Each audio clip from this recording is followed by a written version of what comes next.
students, welcome to Learner's World. In this video, I am going to talk about questions and answers of the poem Kuttipuram Bridge by Edasseri Govindan Nair.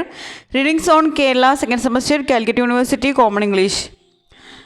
Answer the following questions in a sentence or two. അപ്പോൾ ആദ്യത്തെ section എന്ന് പറയുന്നത് 1 or 2 സെൻറ്റൻസസിൽ answer ചെയ്യാനുള്ളതാണ്.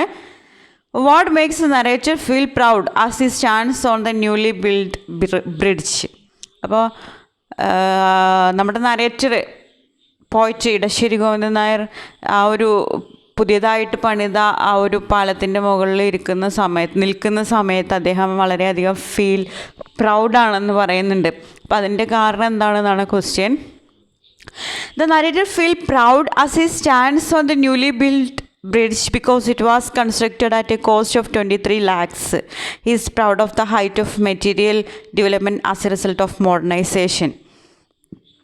Narrator ആ ഒരു പുതിയ ബ്രിഡ്ജിൻ്റെ മുകളിൽ നിൽക്കുന്ന സമയത്ത് വളരെയധികം അഭിമാനം തോന്നുന്നുണ്ട് അദ്ദേഹത്തിന്.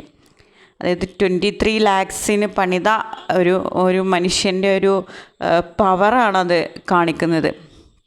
അതുപോലെ മോഡേണൈസേഷൻ്റെ ആധുനികവൽക്കരണത്തിൻ്റെ ഭാഗമായിട്ട് ഉള്ളൊരു മെറ്റീരിയൽ ഡെവലപ്മെൻറ്റ് കൂടിയാണ് ഈ ഒരു ബ്രിഡ്ജ് എന്ന് പറയുന്നത്. അപ്പോൾ അദ്ദേഹത്തിൻ്റെ ആ ഒരു മനുഷ്യൻ്റെ ആ ഒരു അച്ചീവ്മെൻറ്റിൽ അദ്ദേഹം വളരെയധികം പ്രൗഡായിട്ട് ഫീൽ ചെയ്യുന്നുണ്ട് എന്നാണ് പറയുന്നത്. How does the narrator describe the beauty of the village? Village ബ്യൂട്ടിനെ, ഗ്രാമഭംഗിനെ എങ്ങനെയാണ് അദ്ദേഹം ഡിസ്ക്രൈബ് ചെയ്തിരിക്കുന്നത്? The village has green and yellow paddy fields. There are groves of fruit bearing trees with houses and slopes covered with colourful flowers. There are also colourful festivals in the kavus with elegant lamps and peepal trees with stone and circle base. Village beauty എന്ന് പറയുന്നത്, ഗ്രാമഭംഗി എന്ന് പറയുന്നത് paddy fields, അതായത് നെൽവയലുകൾ, പച്ച വിരിച്ച് നിൽക്കുന്ന നെൽവയലുകൾ, അതുപോലെ ഒരുപാട് ഫ്രൂട്ട്സ് ഉള്ള മരങ്ങൾ, പൂക്കളുള്ള വള്ളിച്ചെടികൾ, അതുപോലെ കാവുകളിലൊക്കെ ഉള്ള ഫെസ്റ്റിവൽസ്, അതുപോലെ ആൽമരങ്ങളുടെ ചുറ്റും ഒരു സർക്കിളുണ്ട്, ഒരു മതിൽ പോലെ ഒരു തടം കെട്ടിയിട്ടുണ്ട്. അതിനുള്ളിൽ മേ ബി നമുക്ക് ഈ ദൈവത്തിൻ്റെ വിഗ്രഹങ്ങളോ അല്ലെങ്കിൽ എന്തെങ്കിലും വിളക്കുകളോ ഒക്കെ കാണാൻ കഴിയും. അങ്ങനെ ഗ്രാമഭംഗി അങ്ങനെയാണ് അദ്ദേഹം ഡിസ്ക്രൈബ് ചെയ്തിരിക്കുന്നത്. Level with the kingfisher, the sparrow and the crane that once flew over here. What is irony in these lines? അതായത് കിങ്ഫിഷർ, പൊന്മാൻ്റെയും അതുപോലെ കുരുവിയുടെയും ക്രെയിനിനെയൊക്കെ പോലെ അവർ ഈ ഒരു പുഴയുടെ ഈ ഒരു നദിയുടെ മുകളിലൂടെ പറക്കുന്നത് പോലെ ആ ഒരു ലെവലിൽ ഞാനും എത്തിയിട്ടുണ്ട്. ആ ഒരു ബ്രിഡ്ജിൻ്റെ മുകളിൽ ഇരിക്കുമ്പോൾ നരേറ്റർ പറയുന്നുണ്ട് ഞാനും ആ ഒരു ലെവലിൽ എത്തിയിട്ടുണ്ട്. ഇതിൽ ഐറണി എന്താണെന്നാണ് question. The poet feels proud when he stands on the bridge so high in the air, a height achieved only by birds in the past. But now the irony is that there are no birds since there is no water in the river. ഇതിൽ നമ്മുടെ narrator ആ പുതിയതായിട്ട് പണിത ആ ഒരു ബ്രിഡ്ജിൻ്റെ മുകളിലിരിക്കുമ്പോൾ അദ്ദേഹം വളരെയധികം പ്രൗഡായിട്ട് തോന്നുന്നുണ്ട്. മനുഷ്യരുടെ ഒരു അച്ചീവ്മെൻ്റാണത്. അതുപോലെ അതുവരെ, അതായത് പാസ്റ്റിൽ പണ്ട് ഈ ഒരു പുഴയുടെ മുകളിലൂടെ ആർക്ക് മാത്രമേ ഉയർന്ന് പറക്കാൻ കഴിഞ്ഞിരുന്നുള്ളൂ? സ്പാരോസിനെ, അതുപോലെ ക്രെയിൻ, കിങ്ഫിഷർക്ക് മാത്രമേ പറക്കാൻ കഴിയുള്ളൂ. പക്ഷേ ഇന്ന് നമ്മുടെ നരേറ്ററിന് ആ ഒരു ലെവലിൽ എത്താൻ പറ്റുന്നുണ്ട്. അപ്പോൾ ഇതിലുള്ള ഒരു ഐറണി എന്ന് പറയുന്നത്, ഇപ്പോൾ ആ പുഴയിൽ അത്രത്തോളം വെള്ളമില്ല, അതുപോലെ ഇപ്പോൾ ആ പുഴയുടെ മീതെ ബ്രിഡ്ജാണ്. അപ്പോൾ ആ പുഴയുടെ മീതെ ഇപ്പോൾ പക്ഷികളൊന്നും പറക്കാൻ വരുന്നില്ല എന്നുള്ളതാണ് ഇതിൽ ഐറണി എന്ന് പറയുന്നത്. What happens when the river is in spate? എന്താണ് സംഭവിക്കുന്നത്? അതായത് പുഴ ഇങ്ങനെ കവിഞ്ഞൊഴുകുന്ന സമയത്ത് എന്താണ് സംഭവിക്കുന്നത് എന്നാണ് question. When the river is flooded, the river banks are washed away. At that time, boats would not dare to go into the river and kites would not fly across it. അതായത് ഈ പുഴ ഒരിക്കൽ ഇങ്ങനെ അതായത് flood ആയി കഴിഞ്ഞാൽ, അതായത് മഴ ഒരുപാട് പെയ്ത് വെള്ളം കവിഞ്ഞൊഴുകുന്ന സമയത്ത് പുഴയുടെ തീരത്തുള്ള മണലുകളൊക്കെ പുഴ വാഷ് ഔട്ട് ചെയ്യുകയാണെന്നാണ് പറയുന്നത്. അതുപോലെ ഒരു ബോട്ട് പോലും ആ പുഴയിലൂടെ സഞ്ചരിക്കാൻ ധൈര്യപ്പെട്ടിരുന്നില്ല. അതുപോലെ ഒരു കയറ്റ് എന്ന് പറയുന്നത് പട്ടാണ്, പക്ഷേ കുരുവികൾ, അതായത് ഈ പക്ഷികളൊന്നും ഈ പുഴയുടെ മീതെ കുറുകെ പറക്കാൻ ധൈര്യപ്പെട്ടിരുന്നില്ല. അങ്ങനെയുള്ള ഒരു അവസ്ഥയായിരുന്നു പുഴ ഓവർ ഫ്ലഡഡ് ആയിട്ട് നിൽക്കുന്ന സമയത്ത്. അതായത് ഒരുപാട് വെള്ളമായിട്ട് ഒഴുകുന്ന ആ ഒരു നിറഞ്ഞു കവിഞ്ഞൊഴുകുന്ന ആ ഒരു സമയത്ത്. What is described in the poem as the threshold of a new world? ഈ ഒരു പോത്തിൽ the threshold of a new world, അതായത് പുതിയ ലോകത്തേക്കുള്ള ഒരു ഓപ്പണിങ്, അതിനെക്കുറിച്ചിട്ട് എന്താണ് ഡിസ്ക്രൈബ് ചെയ്യുന്നതെന്നാണ് question. In the poem Kuttippuram bridge is described as the threshold of a new world. എന്തിനെയാണ് ഡിസ്ക്രൈബ് ചെയ്യുന്നത് എന്നാണ് ക്വസ്റ്റ്യൻ. അതായത് ഒരു ന്യൂ വേൾഡിലേക്കുള്ള ഓപ്പണിംഗ് എന്ന് എന്തിനാണ് ഡിസ്ക്രൈബ് ചെയ്യുന്നത്? കുറ്റിപ്പുറം ബ്രിഡ്ജാണ് the threshold of a new world എന്ന് പറയുന്നത്. Who was narrator's playmate from the day of his birth? നരേറ്ററുടെ പ്ലേമേറ്റ് ആരാണ്? അദ്ദേഹത്തിൻ്റെ ജനനം തൊട്ടുള്ള ആ ഒരു പ്ലേമേറ്റ്, കളിക്കൂട്ടുകാരൻ ആരാണ്? The charming Ramalakshmi was the narrator's playmate from the day of his birth. അപ്പോൾ ആ ഒരു വില്ലേജ് ബ്യൂട്ടി, ഗ്രാമഭംഗി ആണ് അദ്ദേഹത്തിൻ്റെ പ്ലേമേറ്റ് ആയിട്ടുള്ളത് എന്നാണ് പറയുന്നത്. What happens to the neighbourhood connections as a result of urbanisation? Urbanisation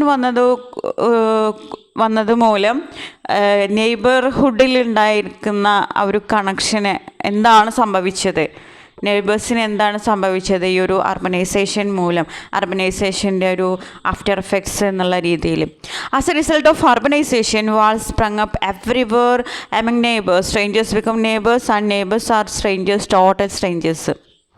അതായത് ഈ ഒരു അർബനൈസേഷൻ ഒക്കെ വന്നതോടുകൂടെ എല്ലായിടത്തും ചുമരുകളാണ്, മതിലുകളാണ്. അതുപോലെ ഈ നെയ്ബേഴ്സിൻ്റെ ഇടയിൽ പരസ്പരം ഒരു കണക്ഷനില്ല. അവിടേക്ക് മതിലുകൾ സൃഷ്ടിച്ച് അവർ പരസ്പരം കാണാൻ പോലും പറ്റാത്ത അവസ്ഥയിലാണ്. അതുപോലെ സ്ട്രേഞ്ചേഴ്സ് നെയ്ബേഴ്സായി മാറുന്നു. നെയ്ബേഴ്സ് എന്ന് പറയുന്നത് സ്ട്രേഞ്ചേഴ്സാണ്. അവർ ടോട്ടൽ അപരിചിതരായി മാറുകയാണ് ചെയ്യുന്നത് എന്നാണ് പറയുന്നത്. What according to the narrator are the fates awaiting the deity of Mallur അന്തിമഹാകാലൻ കുന്ന്? അപ്പം നരേറ്റർ അഭിപ്രായത്തിൽ ഈ ഒരു മല്ലൂർ കയത്തിലുള്ള ഡേറ്റ് ദേവതക്കും അതുപോലെ അന്തിമഹാകാലൻ കുന്ന്, ഇതിനൊക്കെ എന്താണ് സംഭവിച്ചത്? അവരൊക്കെ കാത്തിരിക്കുന്ന ഒരു വിധി എന്താണ്? അതിനെക്കുറിച്ചിട്ട് നരേറ്റർ അഭിപ്രായത്തിൽ എന്താണെന്നാണ് question. When the roads are developed as a result of modernization, the deity of Mallur will become just a wayside deity. The majestic അന്തിമഹാകാലൻ കുന്ന് will be reduced to the size of spinning top. അതായത് ഈ ഒരു മോഡേണൈസേഷൻ്റെ ഭാഗമായിട്ട് റോഡ്സൊക്കെ develop, അതായത് വീതി കൂട്ടുന്ന ആ ഒരു പ്രോസസ്സിൻ്റെ ഭാഗമായിട്ട് ഈ മല്ലൂർ ദേവിനെ ഒക്കെ ഒരു വേസൈഡ് ഡേറ്റി ആയിട്ട്, അതായത് വഴിയോരത്തെ ഒരു ദേവതയാക്കി മാറ്റി, പേരിനൊരു വഴിയോര ദേവതയാക്കി മാറ്റി എന്നാണ് പറയുന്നത്. അതുവരെയുള്ള റെസ്പെക്റ്റും ഇതൊക്കെ നഷ്ടപ്പെടുകയാണ് ചെയ്തിട്ടുള്ളത്. അതുപോലെ അന്തിമഹാകാലൻ കുന്ന് ഒരു സ്പിന്നിങ് ടോപ്പിൻ്റെ സൈസായിട്ട് റെഡ്യൂസ് ചെയ്തു എന്നാണ് പറയുന്നത്. ഇതൊക്കെ മനുഷ്യരുടെ കടന്നാക്രമണം മൂലമാണ് സംഭവിച്ചിട്ടുള്ളത്. What would happen to the mother Perar if man turns in a machine?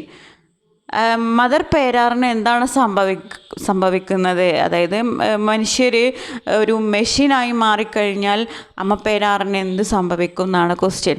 When man turns into a machine mother Perar would become an unpleasant dirty drain. അതായത് മനുഷ്യർ മെഷീനായി കഴിഞ്ഞാൽ അമ്മ പെരാർ ഒരു അൺപ്ലസൻ്റ് ആയിട്ടുള്ള, അതായത് ഒരു അഴുക്ക് ചാലായി മാറും എന്നാണ് പറയുന്നത്. അതായത് ഈ പുഴയിലേക്ക് മനുഷ്യരുടെ ആ ഒരു മനുഷ്യത്വം നശിച്ച് അവരൊരു മെഷീനായി മാറിക്കഴിഞ്ഞാൽ അവർ പുഴ നശിപ്പിക്കുകയാണ്. പുഴയിലെ മണൽ വാരലും അതുപോലെ പുഴയിലേക്ക് പ്ലാസ്റ്റിക് കുപ്പികൾ വലിച്ചെറിഞ്ഞ് ഒരു അഴുക്ക് ചാലാക്കി മാറ്റുകയാണ് ചെയ്യുന്നത്. Next, answer each of the following in A paragraph. ഇനി പാരഗ്രാഫ് ക്വസ്റ്റ്യന് ആൻസർ ചെയ്യാനാണ് പറയുന്നത്. How does the narrator contrast the river and the newly constructed bridge? എങ്ങനെയാണ് നരേറ്റർ റിവറിനെയും അതുപോലെ പുതുതായിട്ട് പണിത ആ ഒരു ബ്രിഡ്ജിനെയും കോൺട്രാസ്റ്റ് ചെയ്യുന്നത് എങ്ങനെയാണ്? The narrator describes the onset of urbanization in his prophetic portrayal of the village of his childhood as a foul thing overwhelmed by soot, cement and steel. Buildings of concrete and steel replace flowering meadows. There is a shortage of space as walls are erected everywhere. അപ്പോൾ റിവറിനെയും അതുപോലെ പുതിയ ഒരു ബ്രിഡ്ജിനെയും എങ്ങനെയാണ് differentiate ചെയ്യുന്നത്, എങ്ങനെയാണ് comparison നടത്തുന്നത് narrator. അതായത് narrator ഈ ഒരു അർബനൈസേഷൻ നരേറ്റർ പറയുന്നുണ്ട്, ഈ ഒരു അർബനൈസേഷൻ വന്നതോടുകൂടെ ആ ഒരു വില്ലേജിൻ്റെ അദ്ദേഹത്തിൻ്റെ കുട്ടിക്കാലത്തുള്ള ആ ഒരു വില്ലേജ് ബ്യൂട്ടി ഇതൊക്കെ ഫെയ്ഡായി തുടങ്ങി എന്ന് പറയുന്നുണ്ട്. ആ ഒരു ഭാഗത്ത് അതായത് പൂക്കൾ, അതായത് ഫ്രൂട്ട്സൊക്കെ ഉള്ള മരങ്ങൾ, ഇതിൻ്റെയൊക്കെ ആ ഒരു ഭാഗത്ത് എന്തായിട്ട് മാറി, സിമെൻറ്റ് കമ്പികൾ ഇതൊക്കെയുള്ള ഒരു ബ്രിഡ്ജായിട്ട് മാറി. അതിൻ്റെ മുകളിൽ കുറേ സിമെൻറ്റും അതുപോലെ കമ്പികളൊക്കെ വന്നു എന്നാണ് പറയുന്നത്. ആ ഒരു ഫ്ലവറിങ് മെഡോസിന് പകരമായിട്ട് കോൺക്രീറ്റ് സ്റ്റീലൊക്കെ റീപ്ലേസ് ചെയ്തു എന്നാണ് പറയുന്നത്. Okay. Days and nights are noisy with vehicles and people fighting with each other. Strangers have started residing in the neighborhood. Conflicts between strangers are on the side. Neighbors are no longer familiar with each other. They have become total strangers to each other. The narrator shares his concern regarding the river PERAR. The fathomless depth, such as Mallur Kayam, shall no longer be fathomless. The deity of Mallur may soon be a wayside deity. The grandeur of Andimahakalan Kun shall also be lost as an aftermath of the mindless urbanization. The poet invokes the image of a child robot while describing the bleak future of Andimahakalan Kun. He says that the hill may seem like a spinning top hurled by quick-tempered child robot. The poet suggests a post-humanist scenario of a culture where human beings are turning into machines and their sensibilities are lost. He wonders if PERAR, the mother-like figure, would turn into sad and foul-smelling drainage. അതായത് പിന്നീട് അദ്ദേഹം നടത്തുന്ന ഒരു contrast എന്ന് പറയുന്നത് നെയ്ബേഴ്സൊക്കെ totally സ്ട്രേഞ്ചേഴ്സായി മാറി. എല്ലായിടത്തും നോക്കുമ്പോൾ എന്താണ്, ഒരുപാട് വാൾസ്, ചുമരുകൾ നമുക്ക് കാണാൻ കഴിയും. അതുപോലെ അന്തിമഹാകാലൻ കുന്ന്, അതുപോലെ മല്ലൂർ കയം ഡേറ്റി ദേവത, ഇതൊക്കെ ഈ മല്ലൂർ കയം ഡേറ്റിയൊക്കെ ഒരു വേസായി ഡേറ്റി ആയിട്ട് മാറി, വഴിയോരത്തുള്ള ഒരു ദേവതയായിട്ട് മാറി. അതുപോലെ ഈ അന്തിമഹാകാലൻ കുന്ന് ഒക്കെ മനുഷ്യരുടെ കടന്നാക്രമണം മൂലം അതൊക്കെ നശിച്ചു എന്നാണ് പറയുന്നത്. Explain the usage of doing a ടാമനാട്ട. ടാമനാട്ടനെ കുറിച്ചിട്ട് എക്സ്പ്ലെയിൻ ചെയ്യാനാണ് പറഞ്ഞിട്ടുള്ളത്. Edasseri Govindan Nair in his Kuttipuram Bridge present a narrator who is proud of being on a bridge that shows the supremacy of human engineering skill. In his joy at being able to reach the heights only touched by the sparrows and birds of his childhood days, the narrator sees the river as a tamed burst of wilderness. Natta is an expression that means crawling on all fours between legs of the victor as a penalty upon losing a game. ടാമനാട്ട എന്ന് പറയുന്നത് നുഴഞ്ഞു കയറുക എന്നുള്ളതാണ് അതിൻ്റെ meaning ആയിട്ട് വരുന്നത്. ഈ പോയത്തിൽ നമ്മളുടെ നരേറ്റർ പറയുന്നുണ്ട്, ഈ റിവർ ഉണ്ടല്ലോ, അതായത് പേരാർ റിവർ, മദർ പേരാറിന് നരേറ്റർ റെപ്രസെൻ്റ് ചെയ്യുന്നുണ്ട്. അപ്പോൾ ഈ ഒരു പുഴ, ഈ ഒരു നിലാനദി ഒഴുകുന്നത് ഒരു നാട്ട പോലെയാണ്. അതായത് നുഴഞ്ഞാണ് ഒഴുകുന്നത്. കാരണം അതിൻ്റെ മുകളിൽ ബ്രിഡ്ജ് വന്നിട്ട് ചെറിയൊരു സ്ഥലം മാത്രമേ അവർക്ക്, അതായത് പുഴക്ക് ഒഴുകാനുള്ള ഒരു സ്ഥലമുള്ളൂ. അപ്പോൾ വളരെ കഷ്ടപ്പെട്ടാണ് ഒഴുകുന്നത് എന്ന് ഇതിൽ നരേറ്റർ പറയുന്നുണ്ട്. ഇതൊരു നാട്ട എന്ന് പറയുന്നത് ഒരു ഗെയിമാണ്. അതായത് ഇപ്പോൾ ഒരു ഗെയിമാണ്. അതിൽ ലോസ് ആയിട്ടുള്ള ആൾ അതിൽ ജയിച്ച ആളുകളുടെ കാലിൻ്റെ ഇടയിലൂടെ നുഴഞ്ഞു കയറുന്നതിനെയാണ്, അതൊരു പെനാൽറ്റി ആയിട്ടാണ് ഇവർ എടുക്കുന്നത് എന്നാണ് പറയുന്നത്. ഇതൊരു ഗെയിമിനെ കുറിച്ചിട്ടാണ് ഡിസ്ക്രൈബ് ചെയ്യുന്നത്. On this context, by using such an expression, the poet shows that between the powerful legs of the bridge, the river crawls like a defeated person. The river, according to the narrator, is capable of obliterating its shores with its feral powers. However, with the strength of the bridge, modern humans can connect the two sides of the powerful river, across which no birds flew or boats crossed while it would be swollen and wild with water. അതായത് ഇവിടെ നമ്മുടെ ഈ ഒരു newly constructed bridge വന്നതോടുകൂടെ പുഴക്ക് നല്ല രീതിയിൽ ഒഴുകാൻ പറ്റുന്നില്ല. വളരെ നുഴഞ്ഞ് ഒക്കെയാണ് പുഴ ഒഴുകുന്നത്. ഒരു നാട്ട പോലെയാണ് ഒഴുകുന്നത് എന്നാണ് പറയുന്നത്. Next, how does the narrator describe the beauty of the village? ഗ്രാമഭംഗി എങ്ങനെയാണ് പോയറ്റ് ഡിസ്ക്രൈബ് ചെയ്തിട്ടുള്ളത്, നരേറ്റർ ഡിസ്ക്രൈബ് ചെയ്തിട്ടുള്ളത്? The narrator describes the beauty of the village by addressing the village as a gramalakshmi. He states that village is his playmate from childhood.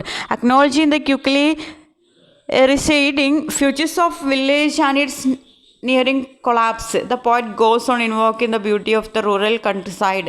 The wide expanse of the paddy field helps green and yellow of nature mix with each other in a playful manner. അപ്പോൾ village ബ്യൂട്ടീനെ നമ്മുടെ നാരായിട്ട് describe ചെയ്യുന്നത് ഗ്രാമലക്ഷ്മി എന്നുള്ള രീതിയിലാണ്. അതുപോലെ അദ്ദേഹത്തിൻ്റെ ചൈൽഡ്ഹുഡിലെ കളിക്കൂട്ടുകാരനാണ് ഈ ഒരു village എന്ന് പറയുന്നുണ്ട്. വില്ലേജ് ബ്യൂട്ടി, ഗ്രാമഭംഗി എന്ന് പറയുന്നുണ്ട്. അതുപോലെ ഈ ഗ്രാമഭംഗി ഇപ്പോൾ കൊളാപ്സ് ആവാൻ പോവുകയാണ്, ഫെയ്ഡ് ആയിക്കൊണ്ടിരിക്കുകയാണ്. അർബനൈസേഷൻ വന്നതോടുകൂടെ ഈ ഒരു ഗ്രാമഭംഗി എന്ത് ചെയ്തുകൊണ്ടിരിക്കുകയാണ്, കൊളാപ്സിൻ്റെ അടുത്ത് എത്തിയിരിക്കുകയാണെന്ന് പറയുന്നുണ്ട്. പിന്നീട് അദ്ദേഹം ഈ ഒരു വില്ലേജ് ബ്യൂട്ടി ഡിസ്ക്രൈബ് ചെയ്യുന്നത് ഇങ്ങനെയാണ്: yellow and green paddy fields, അതായത് പച്ച നിറഞ്ഞിട്ടുള്ള നെൽവയലുകൾ, അതുപോലെ യെല്ലോ കളറിലുള്ള വയലുകൾ, അതുപോലെ ഒരുപാട് ഫ്രൂട്ട്സ് ഉള്ള ചെടികൾ. Groves and houses with their fruit bearing trees witness to slopes gather around the pipal tree with a stone circle base, signifying socialization and intermingling. The night of this village is fearsome with its silence, and the daytime is filled with the melodies of the farmers ploughing their field. പിന്നീട് പറയുന്നുണ്ട്, അതായത് പണ്ട് ഈ ഒരു വില്ലേജിൽ ഒരുപാട് പൂക്കളൊക്കെ നിറഞ്ഞിട്ടുള്ള വള്ളിച്ചെടികളുണ്ടായിരുന്നു. അതുപോലെ ഒരു ആൽമരം ഉണ്ടായിരുന്നു. ആൽമരത്തിൻ്റെ അവിടെ ഇങ്ങനെ സർക്കിളായിട്ട് ഇങ്ങനെ തടം കെട്ടിയിട്ടുണ്ട്. ആ തടത്തിൻ്റെ ഉള്ളിൽ ദൈവത്തിൻ്റെ വിഗ്രഹങ്ങളോ അല്ലെങ്കിൽ എന്തെങ്കിലും വിളക്കുകളൊക്കെ കാണാൻ കഴിയും. അതുപോലെ ഈ ഫാമേഴ്സ് പകൽ സമയങ്ങളിൽ വയലിൽ ജോലി ചെയ്യുകയും അവർ അവിടെ ആ വയലിൽ ജോലി ചെയ്യുന്ന സമയത്ത് പാട്ടൊക്കെ പാടുന്ന ആ മെലഡിയൊക്കെ നമുക്ക് കേൾക്കാൻ കഴിയും. രാത്രി അവർ വളരെ സൈലൻ്റായിട്ട് ഭയങ്കര ടയേർഡായിരിക്കും. പകലിങ്ങനെ ഒരുപാട് ജോലി ചെയ്തതിൽ അവർ വളരെ സൈലൻ്റായിട്ട് അവർ ഉറങ്ങുകയാണ് ചെയ്യുന്നത്. നല്ല കാര്യങ്ങളൊക്കെയാണ് അദ്ദേഹം ഇതിൽ ഡിസ്ക്രൈബ് ചെയ്യുന്നത്. To achieve this effect the poet paints a village where soot, cement and steel overwhelm the flowery innocence of the village. The night is robbed of its silence and the day is usurped by the fast-moving life of urban individuals. By forming this hopeless picture on mindless urbanization, the poet enhances the beautiful image of the village that he had shared earlier. Next, how does the narrator describe the onset of urbanization? എങ്ങനെയാണ് അദ്ദേഹം urbanization എങ്ങനെയാണ് അദ്ദേഹം describe ചെയ്തിരിക്കുന്നത്? The narrator described the onset of urbanization in his prophetic portrayal of the village of his childhood as a foul thing overwhelmed by soot, cement and steel. Buildings of concrete and steel replace flowering meadows. There is a shortage of space as walls are erected everywhere. Days and nights are noisy with vehicles and people fighting with each other. Strangers have started residing in the neighborhood. Conflict between strangers are in the race. അപ്പോൾ ഈ ഒരു അർബനൈസേഷന് വന്നതോടുകൂടി അതുവരെ ഉണ്ടായിരുന്ന ആ flowery മെഡോസിൻ്റെ മുകളിലാണ് steel കമ്പികളും സിമെൻറ്റൊക്കെ ഇട്ട് bridge പണിതിരിക്കുന്നത്. അതുപോലെ എല്ലായിടത്തും തിക്കി നിറങ്ങി ഒരുപാട് ക്രൗഡാണ് എല്ലായിടത്തും. ഒരു ഇഞ്ച് സ്ഥലത്തിന് വേണ്ടിയിട്ട് ആളുകൾ വഴക്ക് കൂടിക്കൊണ്ടിരിക്കുകയാണെന്ന് പറയുന്നുണ്ട്. എല്ലായിടത്തും നോക്കിയാലും വെഹിക്കിൾസിൻ്റെ സൗണ്ടും ടയർ ഇങ്ങനെ ഉരഞ്ഞു പോകുന്ന സൗണ്ടും പെട്രോളിൻ്റെ സ്മെല്ലും ഇങ്ങനെയുള്ള ഒരു അറ്റ്മോസ്ഫിയറാണ്. അതുപോലെ സ്ട്രേഞ്ചേഴ്സ് നെയ്ബേഴ്സായി മാറുകയാണ്. നെയ്ബേഴ്സ് ടോട്ടൽ സ്ട്രേഞ്ചേഴ്സായി മാറുന്ന ഒരു അവസ്ഥയൊക്കെയാണ് കാണാൻ കഴിയുന്നത്. അതുപോലെ എല്ലായിടത്തും നമുക്ക് കാണാൻ കഴിയും, ചുമരുകൾ നമുക്ക് കാണാൻ കഴിയും എന്നാണ് പറയുന്നത്. Neighbors are no longer familiar with each other. They have become total strangers to each other. The narrator shares his concerns regarding the river PERAR, the fathomless depths such as Mallurkayam shall no longer be fathomless.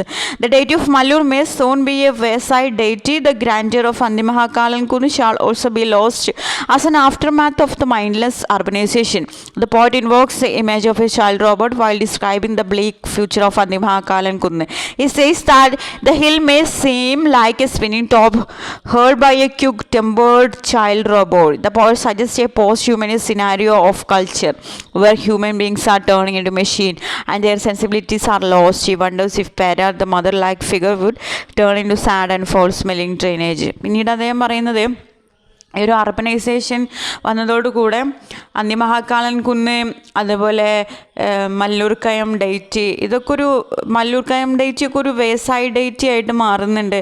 അതുപോലെ ഈ ഒരു അന്തിമഹാകാളൻകുന്ന് മനുഷ്യരുടെ കടന്നാക്രമണം മൂലം അതൊക്കെ ഒരു പേരിന് മാത്രമുള്ള ഒന്നായിട്ട് മാറുകയാണ് ചെയ്തിട്ടുള്ളത് എന്നുള്ള തുടങ്ങിയിട്ടുള്ള കാര്യങ്ങളൊക്കെ അദ്ദേഹം പറയുന്നുണ്ട്. What are the similes metaphors and images used by the narrator to represent mechanised development. അപ്പോൾ അദ്ദേഹം ഇതിൽ ഏതൊക്കെ സിമിലീസ് ആൻഡ് മെറ്റഫേഴ്സ് ഇമേജസ് ഒക്കെയാണ് യൂസ് ചെയ്തിരിക്കുന്നത് ഒരു മെക്കാനിസൈഡ് ഡെവലപ്മെൻറ്റിനെ റെപ്രസെൻറ്റ് ചെയ്യാൻ വേണ്ടിയിട്ട് എന്നുള്ളതാണ് question. Simile is a figure of speech that is used to compare one thing with another. In Kuttipuram Bridge, the poet uses several samples of similes. For example, his use of spinning top to explain the state of hill named Andimahakalankunnu in the aftermath of modernization is a simile. Metaphor is a figure of speech which is applied to a word or action to which is not related out of the poetic context. അപ്പോൾ അദ്ദേഹം ഇതിൽ simile മെറ്റഫറൊക്കെ use ചെയ്തിട്ടുണ്ട്. അന്തിമഹാകാളൻകുന്നിനെ ഒരു spinning ടോപ്പായിട്ട് അദ്ദേഹം compare ചെയ്യുന്നുണ്ട് എന്നാണ് പറയുന്നത്. For example, the poet addresses the village as its playmate. Images such as soot, cement and steel raining over flowers and the river PERAR turning into a reeking train are used to convey the destruction and damage caused by the mechanicized development. അപ്പോൾ ഇതിൽ use ചെയ്തിട്ടുള്ള simile എന്ന് പറഞ്ഞാൽ അന്തിമഹാകാളൻകുന്നിനെ ഒരു spinning ടോപ്പായിട്ട് അദ്ദേഹം compare ചെയ്യുന്നുണ്ട്. അതുപോലെ village ഒരു നരേറ്ററുടെ പ്ലേമേറ്റ് കളിക്കൂട്ടുകാരനായിട്ട് അദ്ദേഹം അഡ്രസ്സ് ചെയ്യുന്നുണ്ട്. അതുപോലെ ഒരുപാട് ഇമേജസ് നമുക്ക് കാണാൻ കഴിയും. സൂട്ട്, സിമെൻറ്റ്, സ്റ്റീൽ തുടങ്ങിയിട്ടുള്ള അതുപോലെ ഇതൊക്കെ ഒരു മെക്കാനിസൈഡ് ഡെവലപ്മെൻറ്റിനെയാണ് റെപ്രസെൻ്റ് ചെയ്യുന്നത് എന്നാണ് പറയുന്നത്. Next, answer the following questions in an essay. S എഴുതുമ്പോൾ ശ്രദ്ധിക്കേണ്ട കാര്യം നമ്മൾ 300 വേർഡ്സിൻ്റെ എസ്സേ ആണ്. ആദ്യം ഒരു ഇൻട്രൊഡക്ഷൻ പാർട്ട് വേണം, then minimum 3 body paragraph, then conclusion. Edasseri's poem Kuttipuram Bridge is a critic of mindless urbanization. Explain. അപ്പോൾ ഇടശ്ശേരിയുടെ പോയിട്ടുള്ള കുറ്റിപ്പുറം ബ്രിഡ്ജ് ഒരു ക്രിട്ടിക് ഓഫ് മൈൻഡ്ലെസ് അർബനൈസേഷൻ ആണ്. അതിനെക്കുറിച്ചിട്ട് എക്സ്പ്ലെയിൻ ചെയ്യാനാണ് പറയുന്നത്. Edasseri's poem Kuttipuram Bridge is translated from Malayalam by A.J. Thomas. It is a critic of mindless urbanization. This poem conveys its message through a series of strategically placed images and symbols. Edasseri's poetry is inspired by his childhood experiences. Kuttipuram Bridge offers a glimpse into the mind of the narrator, giving a prophetic picture of urbanization. When he speaks highly about the bridge he was standing upon, a PERAR is flowing underneath the bridge like defeated person. The river, according to the narrator, is capable of obliterating its shores with its feral powers. However, with the strength of the bridge, modern humans were able to connect the two sides of the powerful river, across which no birds flew or boats crossed while it was swollen and wild with water. Consumed by a proud feeling, the narrator explained the cause of his joy. The poet experiences joy at being so high while standing on the bridge. The kingfisher and sparrows the poet had seen during his childhood only attained this height. The narrator is in awe of the ability of the human being to construct such a powerful symbol of victory over nature. However, this proud feeling is short-lived. Soon, the narrator's gaze falls upon the countryside, the Gram Lakshmi, which is residing into oblivion. He states that the village is his playmate from childhood. Acknowledging the quickly receding futures of the village and its nearing collapse, the poet goes on invoking the lost beauty of the rural countryside. The narrator contrasts these elegant futures with the stark reality of modern urbanization. To achieve this effect, the poet paints a village where soot, cement, and steel overwhelmed the flowery innocence of the village. The night is robbed of its silence and the day is usurped by the fast-moving life of urban individual. The narrator shares his concerns regarding the river PERAR. The fathomless depths such as Mallurkayam shall no longer be fathomless. The deity of Mallur may soon be a wayside deity. The grandeur Andimakalan Kun shall also be lost as an aftermath of the middle urbanization. The poet invokes the images of a child robot while describing the bleak future of Andimakalan Kun. He says that the hill may seem like a spinning top hurled by a quick-tempered child robot. The poet suggests a post-humanist scenario of a culture where human beings are turning into machines and their sensibilities are lost. Okay, thank you.